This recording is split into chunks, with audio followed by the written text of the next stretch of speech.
और उस समय उन्होंने करुणा दिखा दी होती तो वो कर्म नष्ट नहीं होता। अगर उस समय वो दया दिखाता था तो ये कुंदन नहीं बनता था स्वामी। किसी भी अनुभूति को पकड़ लिया तुम्हारी साधना तुरंत गिर जाएगी। जो कुछ भी आता है उसका एक मुख्य कारण है कर्म। ये एंटिटीज या एंसेस्टर्स उनके पास आती है, या तो आपको बहुत प्यार करेंगी या आपसे बहुत नाराज।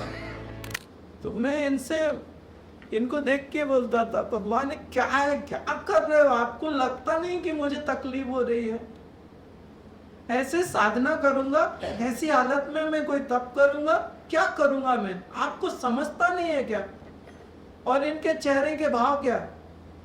कोई फर्क नहीं। और मैं उनको चिल्लाता था क्या कर रहे हो, ये क्या हो रहा है, मुझे नहीं सहन हो रहा है। कोई फर्क ही नहीं हो रहा। उस समय मैं अगर पलट जाता था तो आज यहाँ नहीं गए। और उस समय उन्होंने करुणा दिखा दी होती तो वो कर्म नष्ट नहीं होते। उस समय उसने जो जितना जलाना था उस सोने को जो है कुंदन बना दिया उसने आग में डाल के।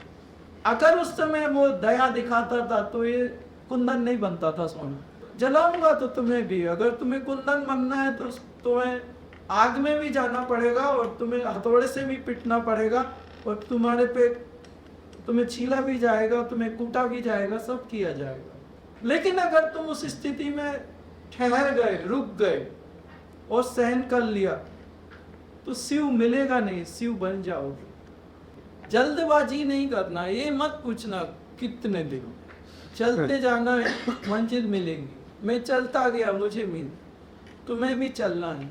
लोग कहते और कितने दिन, अरे चलता जा भाई, रास्ता है, मंजिल आएगी तुझे कुछ और बीच में भ्रमित नहीं होना। थोड़े ही समय में देवी देवता दर्शन देने लगते हैं, बात करने लगते हैं, कुछ चक्कर मेडिटेशन है, इसमें बहुत ज़्यादा मिरेकल्स वगैरह बहुत अनुभूतियाँ होती, सब कुछ छोड़ते जाने। आया देवता, दर्शन दिए, बात किया, चलो ठीक है, दूसरे दिन देखने का ही नहीं देवता आएगा कि नहीं, तुमने साधना कर, किसी को बताने का भी नहीं कि देवता आया था। और बहुत ज़्यादा एकदम खुश नहीं होने का, भूल जाओ उसी समय, भाव ही मत दो। किसी भी अनुभूति को पकड़ लिया तुम्हारी साधना तुरंत गिर जाएगी। दूसरी बार वो साधना वैसी हो नहीं सकती। इसके लिए मेरे वीडियोस देखो, तुम्हें एक एक चीज है तो पूरी पता चलेगी। अच्छे से वीडियो देखो। मुख्य कर्म है। मैं आपको एक चीज और बता, जो कुछ भी आता है उसका एक मुख्य कारण है कर्म। कर्म से ही प्रारब्ध बनता है। अब वो प्रारब्ध एंसेस्टर्स हो, एंटिटीज हो, सास हो, बहू हो, पड़ोसी हो, बॉस हो, एटसेट्रा एटसेट्रा। कर्म दोष। दूसरा है पितृदोष।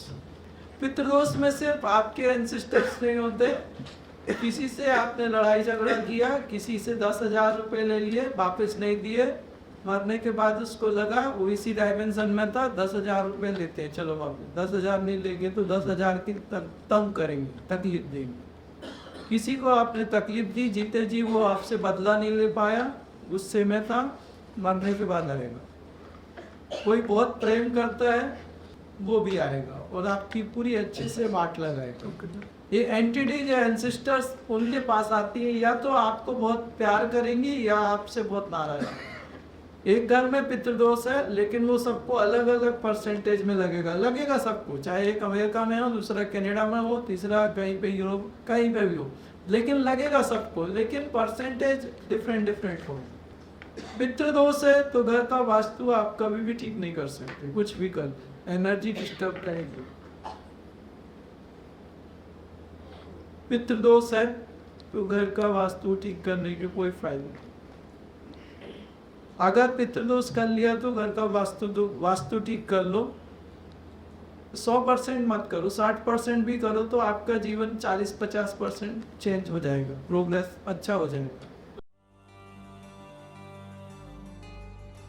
शिवा